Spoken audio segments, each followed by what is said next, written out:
बोलो सदगुरुदेव भगवान की जय। मेरे प्रिय आत्मनो, आप सबके हृदय में बैठे इस परमात्मा को मेरा कोटि कोटि प्रणाम। सतगुरुदाता तेरी जय।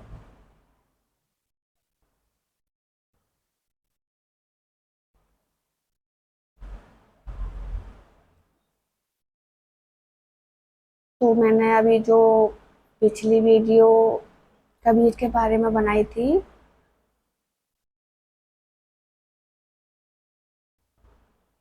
तो उनकी भाषा, जो उनकी कबीर साहब की जीवनी है ना,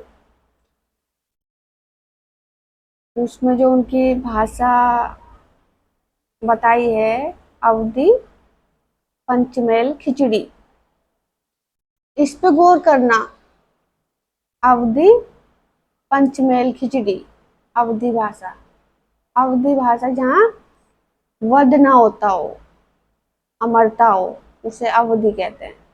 अवध, जैसे अवधपुरी में ढोल बजे थे, जश्न मना था, वो ही अवधि जब श्री राम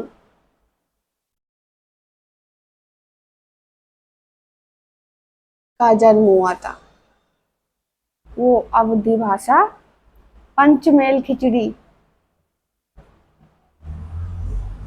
इस शरीर में ये जो 5 तत्वों का शरीर है, इसे ही पंचमेल कहते हैं। खिचड़ी, जितनी भी भाषाएं सब क्या है, खिचड़ी। खिचड़ी भाषा ही तो है ना, कि कोई अंग्रेजी बोलता है, कोई उर्दू बोलता है, कोई पंजाबी बोलता है, कोई मराठी बोलता है, पता नहीं जितने क्षेत्र हैं उतनी भाषा, तो उसे कहते हैं खिचड़ी। तो खिचड़ी भाषा है वो। तो अच्छा, कबीर साहब को ऐसा क्यों कहा गया कि इनकी भाषा जो है पंचमेल खिचड़ी है? परमात्मा की होती है वो भाषा, पंचमेल खिचड़ी। अपनी कोई भाषा नहीं होती उनकी। जो जितने शरीर हैं उतनी उनकी भाषा होती है। तो जो जिस शरीर का, जो जहाँ रहने वाला होगा, जो शरीर जहाँ रहने वाला होगा, वहीं की भाषा वो, उन्हीं की, उसी की भाषा में वो समझाते हैं। अनपढ़ों को अनपढ़ों की भाषा से सिखाते हैं साधारण, और पढ़े लिखों को उनकी भाषा से। जैसे उच्च क्वालिटी साधक की होगी पढ़ाई में, उसी उच्च क्वालिटी का जो है उसको ज्ञान मिलता है समझने का, उसी के तरीके से समझता है वो। अब मान लो पहली कक्षा का जो विद्यार्थी होगा, उसको अगर 10वीं कक्षा की किताब कोई पढ़ाने लग जाए तो कुछ उसको आ जाएगी? उसको तो उसी की सरल भाषा में सिखाना पड़ेगा ना। तो अनपढ़ों का जो ज्ञान परमात्मा देता है अनपढ़ों को, वो अनपढ़ी भाषा होती है, जिसको वो समझ सकता है। उससे थोड़ा ज्यादा पढ़ा लिखा होगा तो उसको थोड़ा और ज्यादा वैसा ज्ञान देगा जो थोड़ी थोड़ी इसमें से निकाल के वो समझ सके। और जितना ज्यादा उसकी पढ़ाई होगी, उसी भाषा का, उसी अंदाज में वो उसको ज्ञान देते हैं। तो इसे कहते हैं पंचमेल खिचड़ी। जैसी जिसकी है उसी की तरह उसकी भाषा हो जाती है। खिचड़ी इसी को कहते हैं, अनेकों तरह।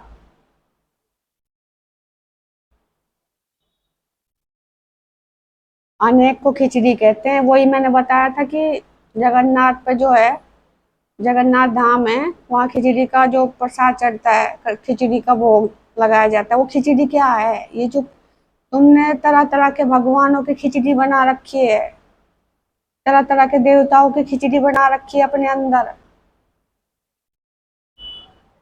जिसको मनाते आए हो, तो उस खिचड़ी का भोग लगता है वो। वो है खिचड़ी। तो उस खिचड़ी का भोग लगा के एक परमात्मा को पूजो, उसका संकेत वो है वो। तो इसीलिए कबीर की जो भाषा है अवधि पंचमेल खिचड़ी बताई है। तो ऐसा कौन है? परमात्मा। कबीर को, कबीर की जो भी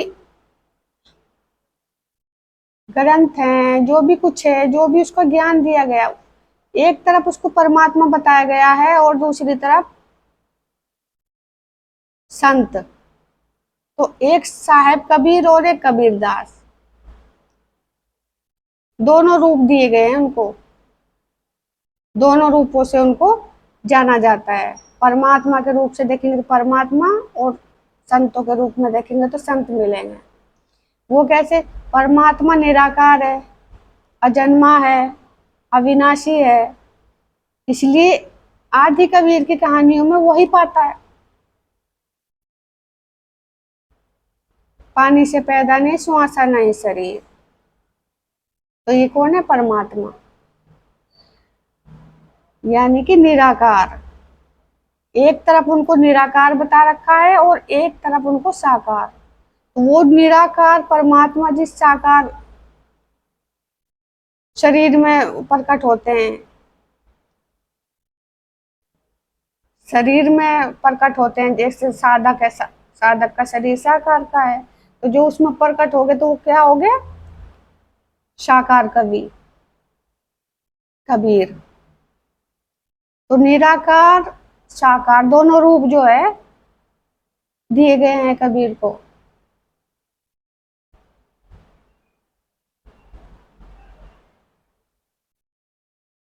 तो जो साहेब कबीर का जिक्र आता है, तो साहेब कबीर, साहेब माने परमात्मा, जैसे कहते हैं ना मोहम्मद साहब, और इधर कबीर साहेब।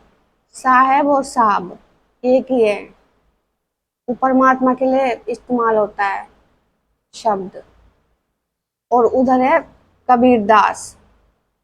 कबीर दास, जो कबीर अंदर प्रकट है, जिसको साधक ने प्रकट कर लिया, वो अंदर प्रकट हो गए, तो वो क्या हो गया? कबीर का दास। बात एक ही है, अंदर एक शरीर के अंदर है और एक अंदर वाला है।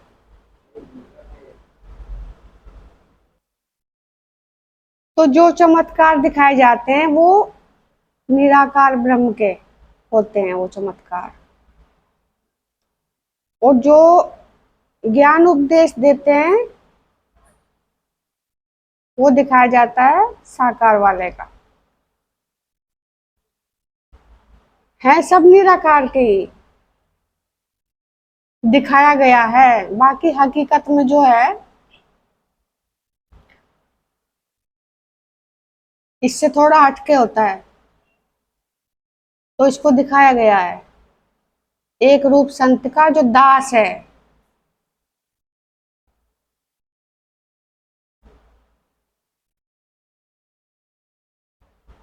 कबीर दास, और एक साहेब, कबीर साहेब।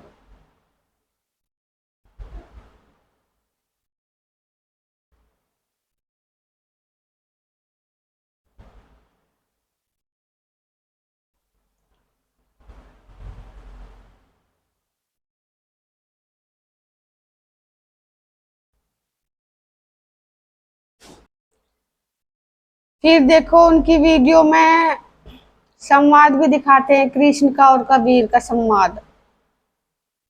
कृष्ण उनको मोर पंख देते हैं, उसकी भी कहानी आती है। तो जब द्वापर में कृष्ण हुए थे और कलयुग में कबीर, उन दोनों का संवाद कैसे हो गया? सोचने वाली बात है कि नहीं है?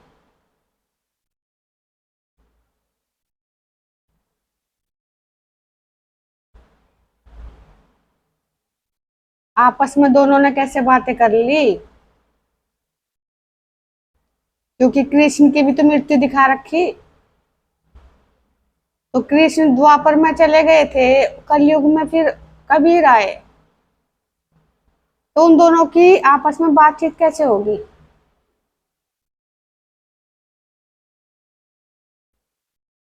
कबीर की कहानियों में भी ध्यान छुपा हुआ है।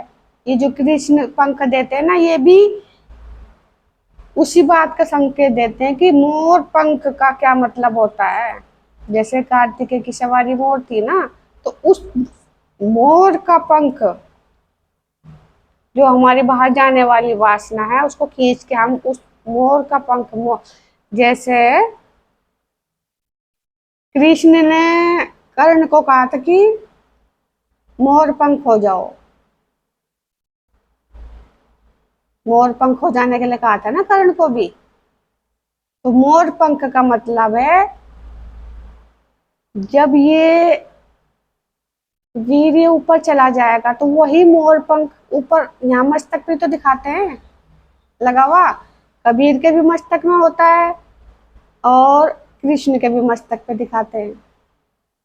तो मस्तक पे जाना कि वीर्य जो है, ये मणि हमारी ऊपर चली गई, ये मोर पंख, ये लगाना होता है। वो ऐसा नहीं कि बाहर मोर जो होते हैं उसके पंख लगा के मोर पंख हो जाएगा इंसान, वो अंदर का ही मोर पंख है। बाहर सिखाने के लिए है, क्योंकि अंदर की चीज सिखाने में नहीं आती, देखने में नहीं आती। तो बाहर देखने में आती है जो चीजें, उसके अनुसार ये कहानियां बनाई गई हैं। इस कहानी को समझना है बस। तो आप ये देख लो, अगर आप संत मानते हो कि कबीर की लिखी भी हैं, कबीर आए थे, ये चमत्कार सारे कबीर ने इस धरती पे किए, इस धरती पे चमत्कार नहीं, वो इस धरती पे चमत्कार करे, इस शरीर की धरती पे।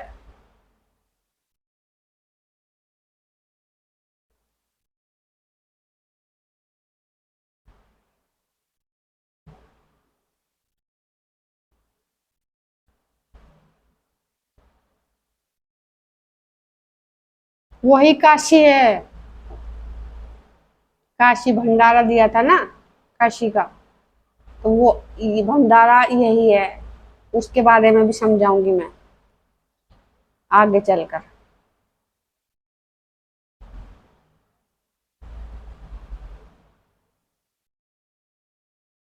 और जिस टाइम पे वो भंडारा दे रहे थे, उनके साथ कौन था?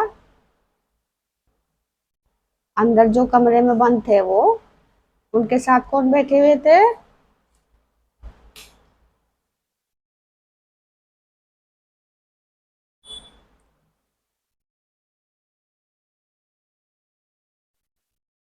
रविदास, संत रविदास।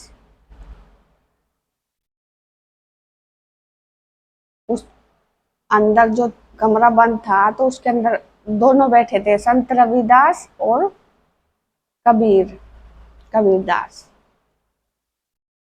तो संत रविदास और कबीरदास को वहां दिखाया हुआ है।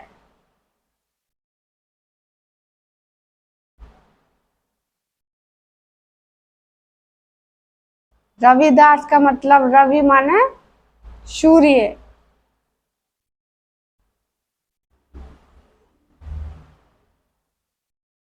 तो इस काशी से सूर्य ही तो उठाना पड़ता है ऊपर, तभी वो भंडारा चलता है।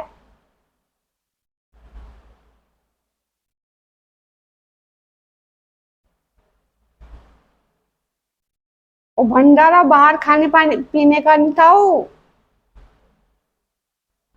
वो अंदर का था। इसके बारे में फिर बताऊंगी। पहले तो आप सब यही सोच लो कि थोड़ा थोड़ा करके बताऊंगी। तो रविदास, रविदास को भी एक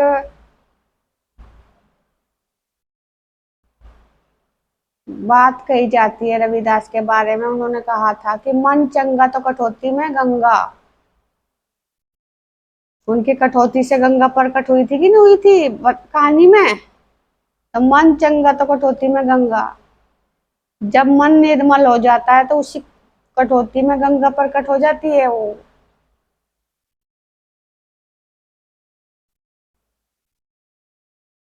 कठौती का मतलब भी वही है। इसलिए मैंने कहा कि शिवलिंग से ऊपर कुछ नहीं है।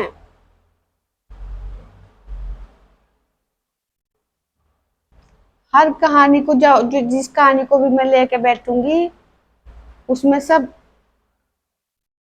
वासना से जुड़ी हुई होगी हर कहानी, क्योंकि वासना इतनी प्रबल है, इसी को ही हराना पड़ता है। यही परमात्मा की भेंट है, इसी का ही वो त्याग मांगता है, इसी का ही बलिदान मांगता है, इसी की कुर्बानी मांगता है वो। यही बलि का बकरा है।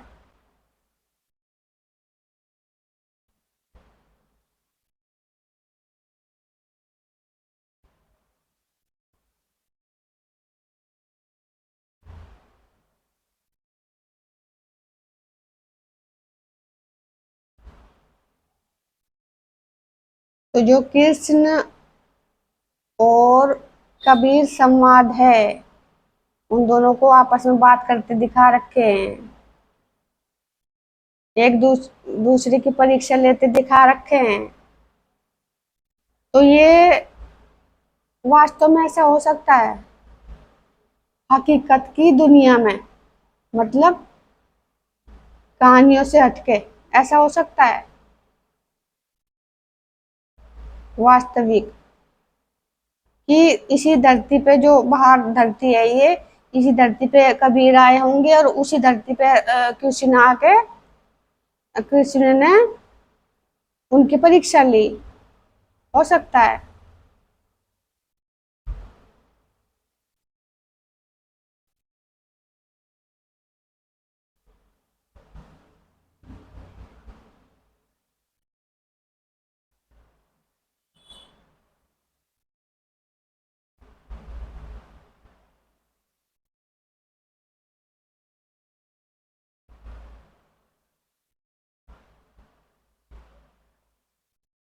इसे थोड़ा सोचना, और और कहानियों को भी देखना जो आपको अजीब लगे कि ऐसा कैसे हो सकता है, तब आपकी गुत्थी समझ में आएगी। मैंने तो ज्यादा कोई वीडियो देखी नहीं, एक दो वीडियो देखी है, तो मेरे यही समझ में आया, यही आपको बता दिया। अगर जो इसमें मेरी कुछ गलती होगी तो उसको मैं मानूंगी।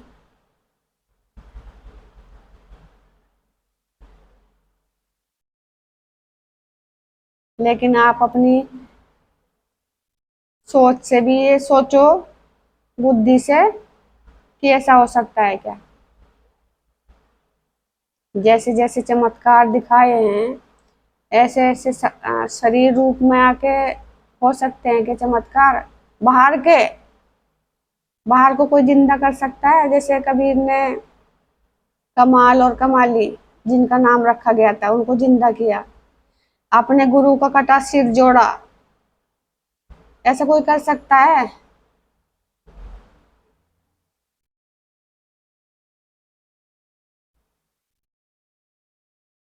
तो ये कहानी में दर्शाया गया, लेकिन इसका अर्थ कुछ और है।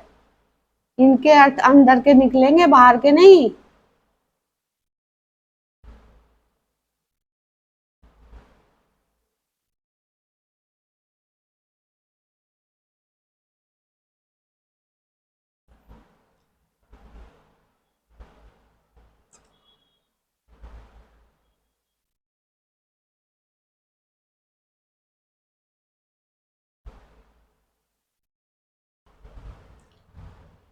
किसी संत की, देखो ये जो शरीर है, इसको तो नष्ट होना ही होना है।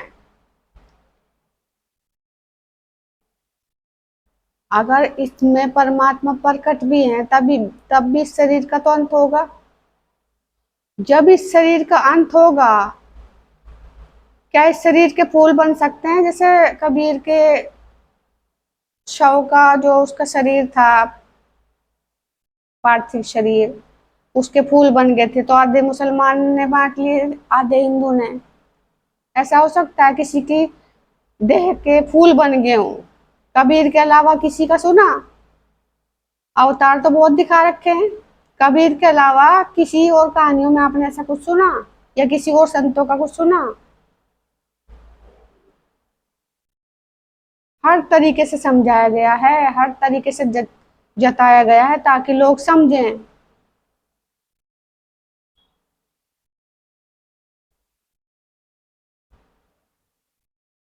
तो इस शरीर के फूल नहीं बन सकते। शरीर के फूल कब बनेंगे?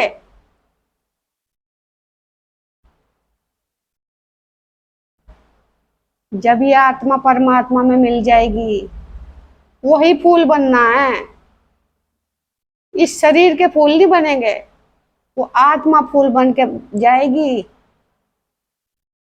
जैसे कहते हैं कबीर के दोहे में भी शायद हो, फूलन फूलन चुग लिए चुन लिए, आगे कलियन की बार। आगे कलियों की बार है। कली कौन है? जिनकी साधना अधूरी है वो कली है। जिनको मोक्ष मिला हुआ, अभी मुक्ति बाकी है, वो कली है। तो अगला जन्म उन्हें मिलके फिर वो मुक्ति तक पहुंचेंगे। इतने मुक्ति नहीं मिलेगी, उनको मोक्ष मिलता रहेगा, जन्म मिलता रहेगा। वो है कली।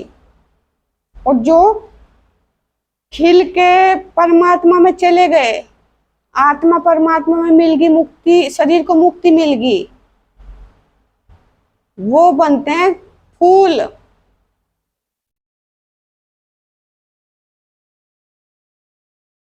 वो फूल बनना है।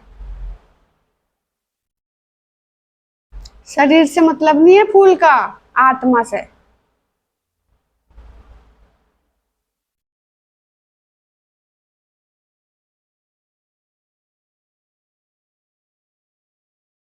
इस शरीर के फूल नहीं बन सकते। तो जो आत्मा परमात्मा में मिल गई तो फिर शरीर मिलेगा नहीं। तो इसलिए उनका शरीर गायब हो जाता है, वो वहां से फूल बच जाते हैं, फूल दिखते हैं बस, शरीर गायब दिखाते हैं उसका। बाकी हकीकत में इस शरीर, ये शरीर गायब होने वाला नहीं है।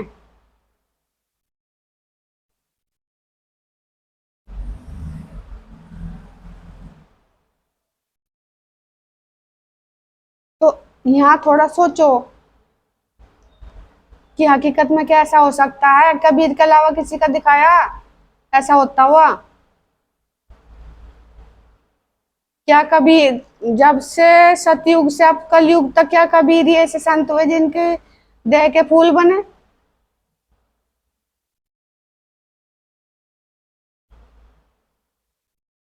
और कोई संत नहीं हुआ?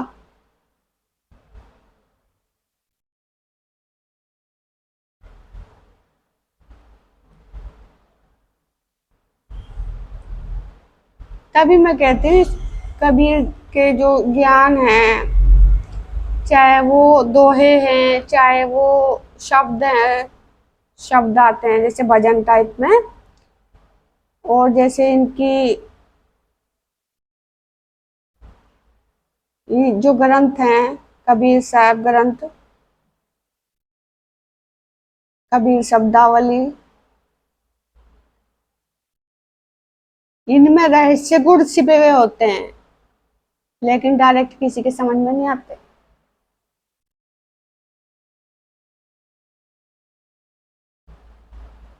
जबकि वो अनपढ़ थे। अनपढ़ कौन है? परमात्मा भी तो अनपढ़ ही है ना।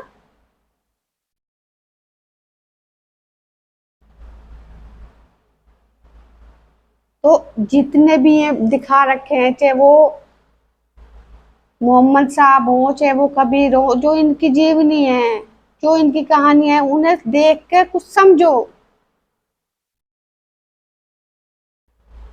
जैसा दिखाया जाता है ऐसा क्या हो सकता है? और हो सकता है तो वो अंदर साधना से होता है, वो बाहर ऐसा नहीं कुछ भी होता। साधना के रूप हैं वो सब, अंदर के। वो घटना सारी अंदर की है, बाहर की नहीं है।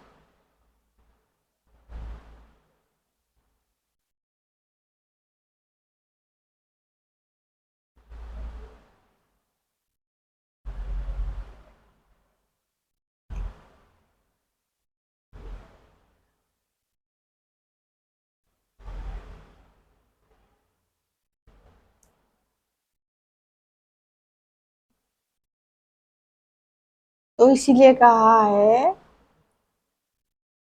हम ही शब्द शब्द हम माही, हमसे भी नौर को चुनाई।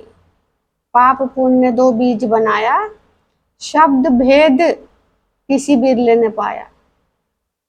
इन भेदों को कोई बिरला ही जानता है, शब्दों का।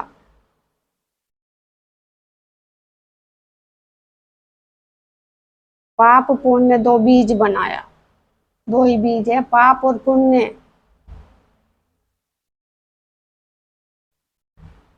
नीचे को बहाओगे तो पाप के भागीदार होंगे, ऊपर को ले जाओगे तो पुण्य प्राप्त कराएगा।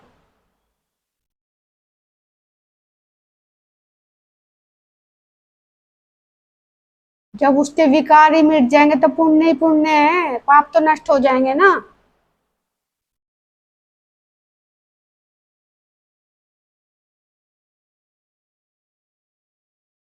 शब्द वजीर शब्द ही राजा, शब्द ही सब सर्वलोक में गाजे। शब्द ही वजीर है, शब्द ही राजा है, शब्द ही सब लोक में गाजे। सब लोकों में यही गाजता है शब्द। तो ये शब्द सब उसी के ही हैं, परमात्मा के। किसी इंसान के शब्द नहीं है ये।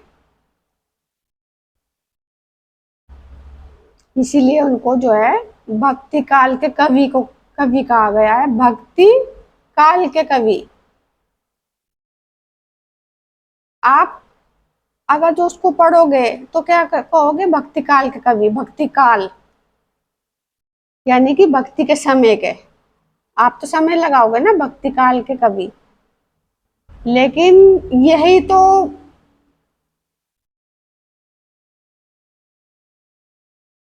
छुपा हुआ ज्ञान है जो हर किसी के समझ में नहीं आता। उसमें है भक्ति काल के कवि।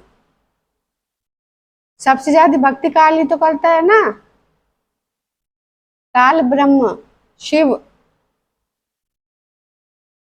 उससे ज्यादा भक्ति किसी की दिखा दिखा रखी है? तो उसके कवि, उसकी कविताएं हैं, लिखी हुई उसकी कविताएं, उसके कवि, भक्ति काल के कवि।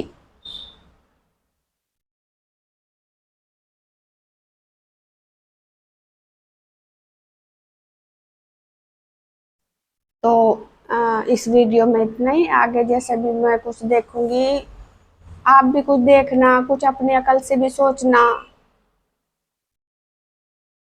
तो इस वीडियो को मैं यही समाप्त करती हूँ, आगे फिर बनाऊंगी वीडियो।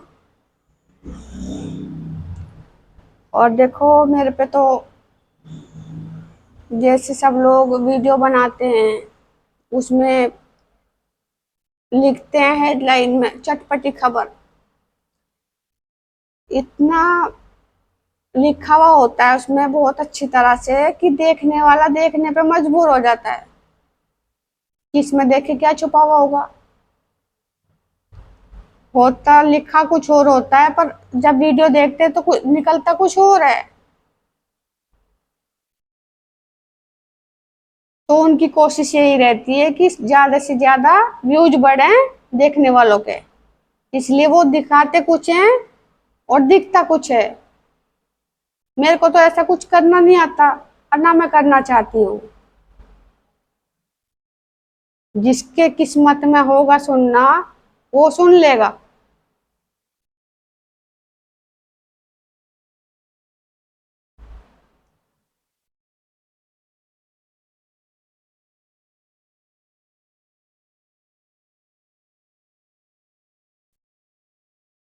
तो ये तो दर्पण की तरह साफ है, जो इस तरफ है वो इस तरफ दिखता है,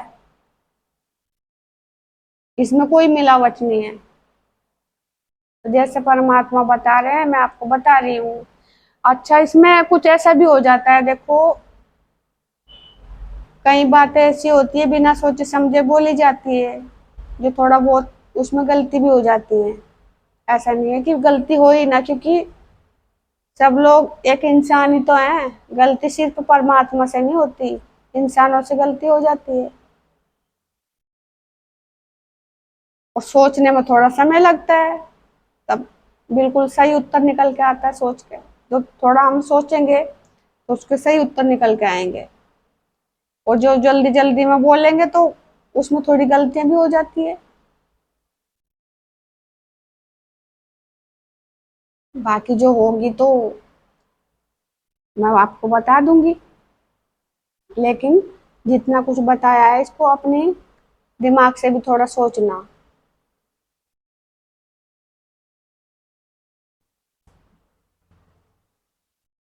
और अभी जो है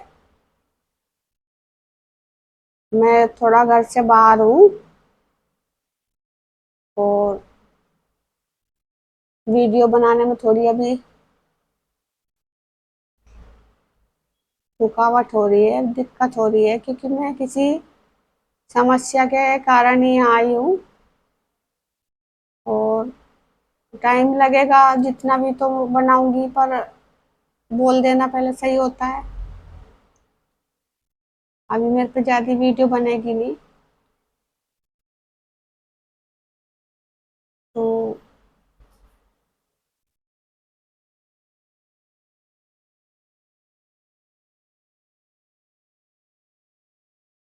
और यूट्यूब चैनल वालों को मैं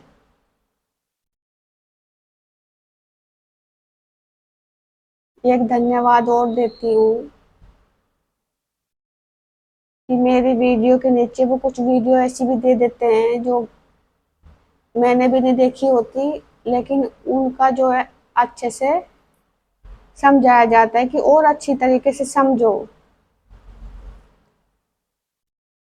मतलब कुछ ऐसी वीडियो देते हैं वो, तो इसके लिए भी मैं उनका बहुत बहुत धन्यवाद करती हूँ। और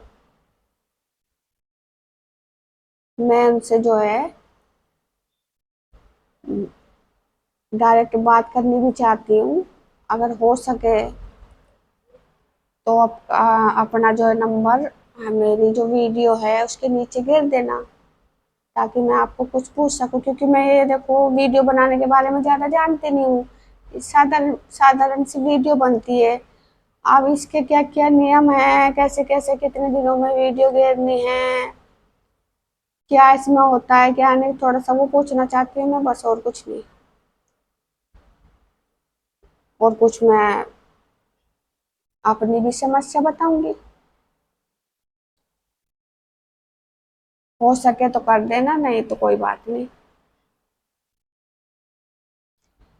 तो इस वीडियो में इतने, अगली वीडियो फिर बनाऊंगी। तब तक के लिए मेरे राम राम।